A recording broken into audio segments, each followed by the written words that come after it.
Hello guys, welcome back to our channel Nai Udaan. मैं हशमत सईद। उम्मीद करता हूँ आप लोग अच्छे होंगे।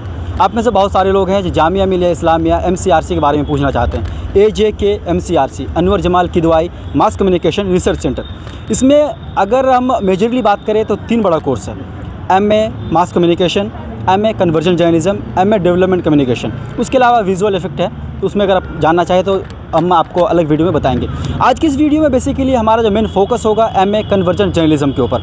तो अगर आप जामिया से MA कन्वर्जन जर्नलिज्म करना चाहते हैं तो तैयारी आपको कैसे करनी है, क्या आपके लिए इंपॉर्टेंट है, कितने क्वेश्चंस होते हैं, क्या सेक्शन होता है, या फिर क्वेश्चन का एरिया क्या होता है, क्वेश्चन के लैंग्वेजेस क्या होते हैं, ये सारी चीज़ें डिस्कस करने के लिए CJ के एक स्टूडेंट से बात करने की कोशिश करेंगे मुस्कान से हम सारी जानकारी लेंगे और आपके साथ शेयर करने की कोशिश करेंगे। आइए डायरेक्ट हम मिलते हैं वीडियो में। तो मुस्कान, सबसे पहले आपका हमारे चैनल में स्वागत। Thank you. और आपको मुबारकबाद पेश करता हूँ बिकॉज ड्रीम यूनिवर्सिटी है, आपका ड्रीम फुलफ़िल हुआ है। जी बिल्कुल, थैंक यू। तो मुस्कान, आपको पता होनी चाहिए जो आज की इस वीडियो में जो हम बात करने की कोशिश करेंगे CJ के बारे में, राइट। तो सबसे पहले मैं आपसे जानना चाहूँगा जो लगभग पिछले 2-2.5 महीने सब कैंपस को एंजॉय कर रहे हैं, कैसा लग रहा है आपको? चाहे MCRC की बात करें फिर मेन कैंपस की बात करें। अगर मैं मेन कैंपस की बात करूँ तो लाइब्रेरी, सेंट्रल लाइब्रेरी और रीडिंग रूम से ज़्यादा अभी मैं एक्सप्लोर नहीं किया, बट MCRC में मुझे काफ़ी मज़ा आ रहा है। असाइनमेंट्स का बहुत बर्डन भी है बट मज़ा भी काफ़ी आ रहा है। लोग कैसे मिल रहे हैं आपको? ठीक है, it's okay. Like I am meeting more professional people and I believe इस टाइम पे मेरे लिए वो ज़्यादा ज़रूरी है। डेफिनेटली। अगर हम कैंपस की बात करें, आउट ऑफ MCRC की बात करें, जैसे आप कैंटीन में होते हैं, बाहर होते हैं, कैसे लोग मिलते हैं आप? काफ़ी अच्छे हैं। मतलब आई डोंट रियली ज़्यादा इन्वॉल्वमेंट नहीं रहती लोगों के साथ, बट हाँ काफ़ी अच्छा लगता है। जो भी दोस्त बने हैं, जो भी मेरी क्लास है, काफ़ी अच्छी है। ओके मुस्कान, बहुत अच्छी चीज़ है ये। पॉजिटिव, कहीं ना कहीं पॉजिटिविटी यहीं से शुरू हो रही है। चलिए, सबसे पहले मैं बात करूँगा एंट्रेंस एग्ज़ाम से, राइट। तो अगर एंट्रेंस एग्ज़ाम की बात करें और स्पेशली हम CJ की बात करें तो क्या पैटर्न होता है? CJ का अगर मैं बात करूँ, कन्वर्जन जर्नलिज्म, इसका it's considered to be one of the toughest papers in terms of MCRC में। अगर आपको एंट्री लेनी है, इसका पैटर्न में आपको 2 चीज़ें मिलेंगी। एक आपके लॉन्ग आंसर्स होते हैं, मतलब एक आपका डिस्क्रिप्टिव होता है और एक आपका मल्टीपल चॉइस आंसर्स होते हैं, जिसमें मेजरली 15 to 20 आपके क्वेश्चंस होते हैं and you have to select one option. And जो बाकी होते हैं वो आपके डिस्क्रिप्टिव आंसर्स होते हैं, जिनमें शॉर्ट भी होते हैं, लॉन्ग भी होते हैं। उस पर आगे बढ़ेंगे उससे पहले आप मुझे बता दें, ये जो सब्जेक्टिव और ऑब्जेक्टिव, जो डिस्क्रिप्टिव और सारा मिलाकर कितने मार्क्स का होता है? टोटल इट्स 200 मार्क्स का टोटल पेपर होता है। 180 का आपका जो है वो डिस्क्रिप्टिव पोर्शन है। हाँ, एंड 20 मार्क्स का जो है आपका ऑब्जेक्टिव पोर्शन होता है। सो आपने बताया जो लॉन्ग आंसर भी होता है उसमें कुछ शॉर्ट्स भी होते हैं, तो क्या नंबर ऑफ क्वेश्चन बता सकते हैं कितने होते हैं दोनों में? Number of question usually it does not exceed 5। हाँ, मतलब अगर आपके पहले 20 वाले जो आपके ऑब्जेक्टिव होते हैं, उसके बाद आपके डज़ नॉट एक्सीड 5। मतलब मेरे पेपर में जो आए थे 5 ही थे। ऑलमोस्ट यही पैटर्न जामिया MCRC फॉलो करती है। ओके। हाँ। सो मुझे आप बताएंगे उसमें ओवरऑल सिलेबस क्या क्या होता है इसमें? अगर मैं ओवरऑल सिलेबस की बात करूँ तो इट डिड कवर जो मैंने पढ़ा था।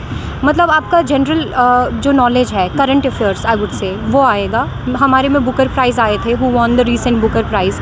हमारे में रीसेंट कुछ बुक्स आई थी, हमारे में रीसेंट कुछ हैपनिंग्स आई थी, जैसे कहाँ पे कौन सा फिल्म फेस्टिवल हुआ, ऐसा भी आया था। एंड अगर मैं वैसे बात करूँ, कुछ ऐसे क्वेश्चंस होते हैं जो बहुत जनरल होते हैं, बहुत जेनरिक सेंटर वाले क्वेश्चन होते हैं। जैसे फॉर एग्जांपल USSR का डिसइंटीग्रेशन आया था, कोल्ड वॉर, इस टाइप का भी एक ऑब्जेक्टिव था हमारे पेपर में। तो ये एक ऐसी चीज़ है जो आप ग्रेजुएशन से पहले भी पढ़ते हो, ये वाली जनरल नॉलेज और करंट अफेयर्स और ये 2 चीज़ें ऑब्जेक्टिव पैटर्न में आती है। सो मतलब ओवरऑल लगभग 6 मंथ टू 1 ईयर के करंट अफेयर्स पे हमारी नज़र होनी चाहिए।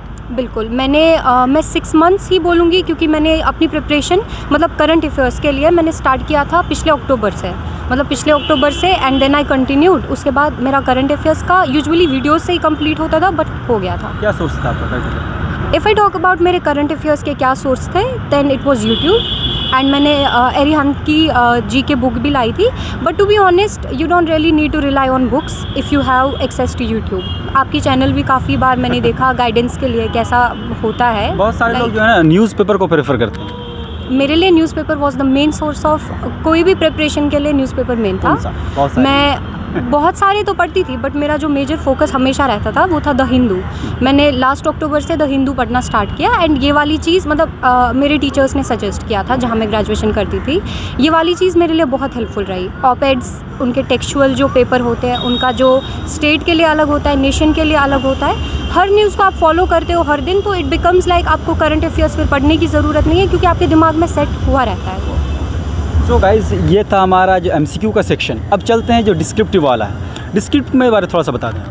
अगर मैं डिस्क्रिप्टिव की बात करूँ पेपर पैटर्न के हिसाब से, तो बेसिकली हमारे क्वेश्चन पेपर में क्या था कि आप क्यों जर्नलिस्ट है, और ऐसा ये लग रहा था कि वो आपसे पूछना चाहते हैं कि why does MCRC want you, ऐसा वाली चीज़, या why do you want MCRC, ये वाली चीज़ें ज़्यादा डिस्क्रिप्टिव पैटर्न में थी। जैसे हम लोगों में ज़्यादा ये था कि पॉलिटिकल डिस्कोर्स जो है करंट, उसमें भी ध्यान रखना था, इन टर्म्स ऑफ मीडिया उसमें भी ध्यान रखना था, हम लोगों को अपनी न्यूज़ राइटिंग दिखानी थी, हम लोगों को अपना पैटर्न ऑफ राइटिंग दिखाना था, और इन अ वे हम लोगों को एक क्वेश्चन में अपना पोर्टफोलियो भी समराइज़ करना पड़ा। हाँ, सो इसमें एक जनरली क्वेश्चन होता है, प्रेस कॉन्फ्रेंस होता है, उसको न्यूज़ में कन्वर्ट करना होता है था इस बार। मैं प्रेस कॉन्फ्रेंस नहीं बोलूँगी, it was a speech from Nehru ji. तो वो स्पीच हम लोगों को एक न्यूज़ में कन्वर्ट करनी थी। अच्छा, एक चीज़ मुझे बताया, लाइक जिसका बैकग्राउंड ऑलरेडी जर्नलिज्म से है उसके लिए बहुत ईजी है, बाकी जिसका बैकग्राउंड मतलब दूर दूर तक जर्नलिज्म से किसी का ताल्लुक नहीं है, वो कैसे इस चीज़ को करे सॉल्व? अगर मैं ये बोलूँ कि जर्नलिज्म बैकग्राउंड से, तो हाँ मैं बोलूँगी जैसे न्यूज़ लिखनी थी आपको तो इट विल हेल्प यू क्योंकि आप बैकग्राउंड से हैं, या बाकी एक एडिटोरियल लिखना था आपको, ऑपेड लिखना मतलब एडिटोरियल लिखना था, it will help you. But जो नॉन जर्नलिस्टिक बैकग्राउंड से भी है, इफ़ दे रीड न्यूज़ मतलब डेली, या करंट अफेयर्स डेली करते हैं वो यूज़, या तो वो अपनी चैनल्स देखते हैं daily, major focus on international channels like Al Jazeera, ये वाली चैनल्स रोज़ देखते हैं, तो I don't think it is difficult at all. Okay, so इस पर थोड़ा सा आगे हम बाद डिस्कस करेंगे। अभी मुझे बताएं, जो अपने जितना आपने सिलेबस अभी बताया, ये लॉन्ग शॉर्ट दोनों में अप्लाई हो रहा है? हाँ, ये लॉन्ग शॉर्ट दोनों में ही अप्लाई होता है। अच्छा, पिछले कई साल के क्वेश्चन देखे हम, तो उसमें एक चीज़ होता था, लाइक कोई एक न्यूज़ हेडलाइन होता था, उसको चेंज करके एक शॉर्ट हेडलाइन बनाने के लिए बोलता था, ऐसा कुछ है इस बार था? नहीं, हमारे में ऐसा कुछ नहीं आया था। हमारे में इनफैक्ट करंट अफेयर्स से एक नोट लिखने थे हमें, एक बुकर प्राइज़ जो मैंने आपको बोला उस पे आया था, एक जो रिसेंट रेसलर थी, Muslim wrestler, I am not reminding her name अभी, रिसेंट मुस्लिम रेसलर थी एक, उनका नाम आया था हम लोगों को, उन पे भी लिखना था। हम लोगों पे ये 3 ही थे, मतलब 3 थे, उन पे शॉर्ट नोट्स लिखने थे जो रिसेंट थे। मेजरली पेपर का फोकस था जो आपको कितना पता है, जनरली आपको कितना पता, आप कितने अवेयर हो एंड आप कितना एक्टिव हो। अगर आप जर्नलिस्ट बनना चाहते हो तो it's very important for you to be active in this particular thing, मतलब न्यूज़ वाले फील्ड में आप कितना एक्टिव हो, वो ज़रूर आया था हम लोगों में। तो जहाँ में MCRC की बात करें तो एक ख़ास चीज़ है, ये उन स्टूडेंट को ज़्यादा प्रेफर करते हैं जिसके अंदर एक क्यूरियोसिटी होती है जर्नलिज्म को लेकर। बहुत सारे लोग हैं जो करना चाहते हैं बट उनको बिल्कुल पहले का कोई आइडिया नहीं है, लाइक अगर न्यूज़ लिख रहे हो आप तो उसका एक पैटर्न होता है प्रॉपर, कैसे फॉलो करने हैं। तो चूँकि इसका आंसर राइटिंग जो होता है वो पूरा न्यूज़ वे में होता है, तो जो नॉन जर्नलिस्टिक बैकग्राउंड वाले हैं उसको कुछ सजेशन देना चाहेंगे आप, लाइक आंसर राइटिंग कैसे करें हो? अब पहले बात तो मैं ये बोलूँगी कि आंसर राइटिंग, अगर आप किसी भी बैकग्राउंड से हो, आपकी आंसर राइटिंग वही सेम रहेगा, बट आपको मेजर फोकस देना है। जैसे जर्नलिज्म में आप इमोशनल साइड नहीं ले सकते, आप बायस्ड ओपिनियंस नहीं दे सकते। अगर आपका कोई बायस्ड ओपिनियन भी है तो अगर आप उसको एविडेंस से प्रूव करोगे, बैलेंस हो जाएगा, देन इट्स ओके। बट आप लोग वो पूरा इमोशनल होके पेपर लिखना, ये सारी चीज़ें नहीं। And if you really want to focus तो आई वुड सजेस्ट आप लोग न्यूज़पेपर्स पढ़ना शुरू करिए, क्योंकि newspapers actually help a lot. मेरे केस में, in my personal case, newspapers and one major news channel that is Al Jazeera, हाँ, इन्होंने मेरी बहुत हेल्प की for this Jamia entrance. I believe इनको कंटिन्यू देखिए एंड स्टार्ट राइटिंग। जैसे कोई मतलब रिसेंट कोई हैपनिंग होती है, ये मैंने आपकी न्यूज़ आपकी ही चैनल से सीखा। जैसे कोई केस था, पिछले साल रशिया यूक्रेन चल रहा था, तो जो पिछले साल इंटरव्यू दिए and luckily my senior this year, उन्होंने बोला था कि make notes and in notes को आप कंटिन्यू कीजिए। तो I would also suggest the same because this help me personally. आपका भी फ़लस्तीन और गाज़ा चल रहा है, सिर्फ फ़लस्तीन और गाज़ा पे फोकस मत कीजिए, पूरा जियो पॉलिटिक्स देखिए, जियो पॉलिटिक्स पूरा मीडिया कवरेज देखिए, पूरा स्टैंड देखिए, वेस्टर्न नेशंस का क्या है, अरब कंट्रीज़ का क्या है, इंडिया का क्या है, क्योंकि इंडिया मेजर फोकस में है। सारी चीज़ें देखिए और इनका आप अपना एक पर्सनल नोटबुक बना के रखिए, पर्सनल चीज़ें, क्योंकि वो आपको बहुत हेल्प करेंगी। Rather than depending on other things, आप पर्सनल स्टडीज़ में फोकस कीजिए। तो ये चीज़ें जो हमारे व्यूवर्स हैं, फिर जो अपकमिंग स्टूडेंट्स हैं, उसके लिए बहुत ज़्यादा हेल्पफुल होगा। आप मुझे बताइए, इतना सारा जो आपका एरिया कवर करना है, चाहे MCQ का हो या फिर रिटन का हो, रिटन में फिर शॉर्ट नोट, फिर लॉन्ग आंसर्स, कितने टाइम मिलते हैं सबको करने के लिए? टाइम आपको बहुत ज़्यादा मैनेज करना पड़ेगा, मतलब you really should have a watch of your own. Teachers भी बोलते हैं, मेरे पास नहीं थी, वॉच मेरी अपनी टीचर्स ने बोला था, जब भी पूछा था जो वहाँ पे इन्विजिलेटर्स थे तो टाइम बोला था।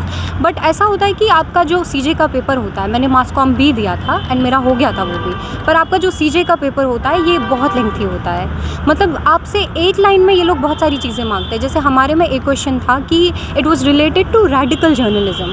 अब आप इस कंसेप्ट को कितना ज़्यादा डिफाइन करोगे, रेडिकल मीडिया, इस जितना चाहोगे उतना कर सकते हो। और आपको पता है कि एक क्वेश्चन वैल्यू भी आप में बहुत ज़्यादा रखती है। लिमिटेड स्पेस है आपके पास, लिमिटेड टाइम है आपके पास, और आपको जो लिखना है वो वैल्यूएबल होना चाहिए, वरना आपका सिलेक्शन नहीं होगा। तो टाइम का आपको बहुत ज़्यादा मैनेज करके चलना पड़ेगा, बहुत ज़्यादा। 3 आवर्स मिलेंगे एंड नहीं होगा, बिल्कुल इनफ नहीं लगता, बिल्कुल नहीं लगता। तो टाइम मैनेज करना आपको सीखना है और टाइम मैनेज करना आना चाहिए। सिर्फ जामिया सीजे की नहीं, कोई भी कोर्स हो, यहाँ टाइम बहुत ज़्यादा इंपॉर्टेंट है, टाइम मैनेज करना। बिल्कुल, हर एक कोर्स के लिए टाइम मैनेज करना बहुत मुश्किल होता है, पर करना है। बिल्कुल, यही तो एक सीढ़ी है जिससे हम आगे जा सकते हैं। ओके मुस्कान, तो इतनी सारी चीज़ें हैं जो आपने शेयर किया। अब मैं जानना चाहूँगा आपका पर्सनल एक्सपीरियंस, आपने कितने दिन में तैयारी करी और क्या क्या स्ट्रैटेजी था आपका? अगर मैं अपनी पर्सनल प्रिपरेशंस का स्टार्ट मतलब आपको बोलूँ, टू बी ऑनेस्ट, मैंने जो आपको बोला अक्टूबर से मेरा द हिंदू पढ़ना स्टार्ट हुआ, और वो वाली चीज़ मेरा बहुत रिलीजियसली स्टार्ट हुआ, हाइलाइटर लेके स्टार्ट हुआ, उससे मेरे कुछ नोट्स बने। फिर फिर कुछ एक्सचेंज प्रोग्राम्स थे जिनमें मैं थोड़ा इन्वॉल्व हो गई, उससे मेरी डॉक्यूमेंट्री प्रोडक्शन थी, क्योंकि I come from a journalism background. तो जनवरी मेरा पूरा ऑक्यूपाइड रहा उस चीज़ के साथ। फरवरी में आई केम बैक, और फरवरी में मेरा फिर से कुछ काम चल रहा था। It was related to my college fest and all, but मेरा हिंदू पढ़ना रुक नहीं रहा था। एंड मेरी जो न्यूज़ थी शाम को, इट स्टार्ट्स एट 10:30। आप लोग वो वाला न्यूज़ हाफ एन आवर जो होता है अल जज़ीरा का, वो भी देख सकते हो। And if you want to watch some other news channels, आप वो भी देख सकते हो डेफिनेटली। जैसे मैंने अल जज़ीरा के साथ मैं 9 बजे प्राइम टाइम भी देखती थी, because I really wanted to have both the opinions, मतलब सारे ओपिनियंस मुझे चाहिए थे अपने पेपर के लिए। उसके बाद मैंने अपनी जो फुल प्रिपरेशन स्टार्ट की full on, that was February and, जब मैंने स्टार्ट किया पढ़ना जामिया के लिए। और जब मैंने एक्चुअली नोट्स बनाना अपना स्टार्ट किया, I told you I watched your videos, उसके बाद मैंने एक्चुअली नोट्स, उससे पहले भी नोट्स बनाती थी, बट फिर मुझे एक पैटर्न, हाँ मुझे एक डायरेक्शन मिली, क्योंकि when you apply for these courses Jamia में, तो आपको डायरेक्शन नहीं मिलती है, and it is very important कि आपको डायरेक्शन मिले। तो मैंने नोट्स बनाना स्टार्ट किया, वो सारी चीज़ें की।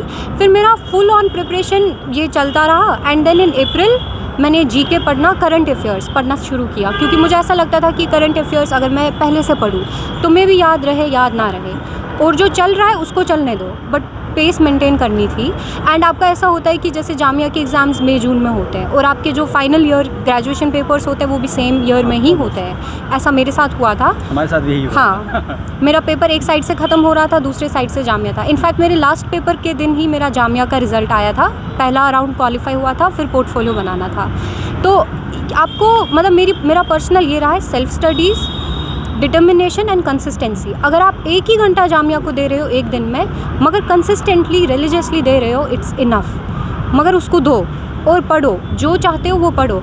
और मुझे ऐसा लगता है कि आप मतलब ऐसा लगता है कभी कभी जामिया के लिए आप जितना पढ़ोगे उतना कम लगता है, बट फिर आपका पेपर में वही चीज़ हेल्प करता है। मेरा ये तो आप एग्जाम में बैठने का पता चलता है, अरे वाह ये तो हमने पढ़ा था, ये आ रहा है ना। हाँ बिल्कुल, ये तो था। स्पेशली कुछ गाइडेंस देना चाहेंगे इन शॉर्ट, अगर आप जो हमारे व्यूवर्स हैं, फिर स्पेशली सीजे यानी कन्वर्जन जर्नलिज्म की तैयारी करना चाह रहे हैं, कुछ अगर अपनी तरफ से देना चाहें मैसेज। कन्वर्जन जर्नलिज्म के लिए मैं यही बोलूँगी, आप लोग अपने पास न्यूज़पेपर्स रखिए, न्यूज़पेपर्स पढ़िए, जो रीसेंट हैपनिंग्स हो रही हैं, चाहे वो पॉलिटिकल हैपनिंग्स हो, चाहे वो किसी और फील्ड में हो, बट वो न्यूज़ जो नेशनल और इंटरनेशनल इंटरेस्ट ले रही है उनको पढ़िए, और उनमें सिर्फ एक पर्सपेक्टिव मत पढ़िए, उनका हर एक हिस्ट्री पढ़िए, कैसे शुरू हुआ, क्या स्टैंड था, किस कंट्री का क्या स्टैंड था, किस कंट्री में क्या हुआ, जैसे G20 इंडिया का। तो इसको बहुत अच्छे से पढ़िए, क्योंकि जब हमारा पेपर था तब G20 स्टार्ट हो रहा था, मैंने पढ़ा था, बट अब G20 हो गया है। G20 के बाद भी इवेंट्स हुए हैं, इससे पहले भी इवेंट्स हुए हैं। इन चीज़ों को दिमाग में रखिए कि कैसे हुआ, क्या हुआ, किस कंट्री का क्या स्टैंड था, इंडिया ने क्या किया, तो वो सारी चीज़ें बहुत इंपॉर्टेंट है। ओके मुस्कान, इतनी सारी अहम जानकारी देने के लिए, आपका कीमती टाइम देने के लिए बहुत बहुत शुक्रिया। Thank you so much. तो गाइज़, मुस्कान ने सारी जानकारी आपके साथ शेयर की, उनका पर्सनल एक्सपीरियंस या फिर क्या क्या पढ़ना है, क्या क्या इंपॉर्टेंट है, वो सारी चीज़ें। एक चीज़ मैं अपनी तरफ से आपको बताना चाहूँगा, जो आप में से कुछ लोग हैं जो पूछना चाहते हैं ये लैंग्वेज के बारे में, ये क्या लैंग्वेज बैरियर होता है या नहीं है। तो आपको बता दें, जामिया की सबसे अच्छी चीज़ है, सबसे अच्छी बात है, जो अगर आप MCRC में CJ हो, मास कॉम हो या फिर डेवलपमेंट कम्युनिकेशन हो देना चाह रहे हैं आप, तो आपका ये डिस्क्रिप्टिव पोर्शन है ना, आप तीनों लैंग्वेज में लिख सकते हैं। आप इंग्लिश में भी लिख सकते हैं, आप हिंदी में भी लिख सकते हैं, आप उर्दू में लिख सकते हैं। हाँ, क्वेश्चन आपका इंग्लिश में ज़रूर होगा, बट आपके पास ये आज़ादी होगी जो आप जिस लैंग्वेज में कंफर्ट फील करते हैं आप उसमें लिखिए। लेकिन हाँ, जो कुछ लिख रहे हैं क्लियर होना चाहिए। एग्जामिनर जो कॉपी चेक करेंगे उनको सारी चीज़ें समझ में आनी चाहिए। इसके अलावा कुछ और भी जानकारी चाहिए आपको तो डिस्क्रिप्शन बॉक्स में कॉन्टैक्ट नंबर है, वहाँ से आप कॉन्टैक्ट कर सकते हैं, या फिर जो कमेंट सेक्शन है वो हमेशा आपके लिए खुला रहता है, वहाँ से आप हमसे कॉन्टैक्ट कर सकते हैं। Thank you so much.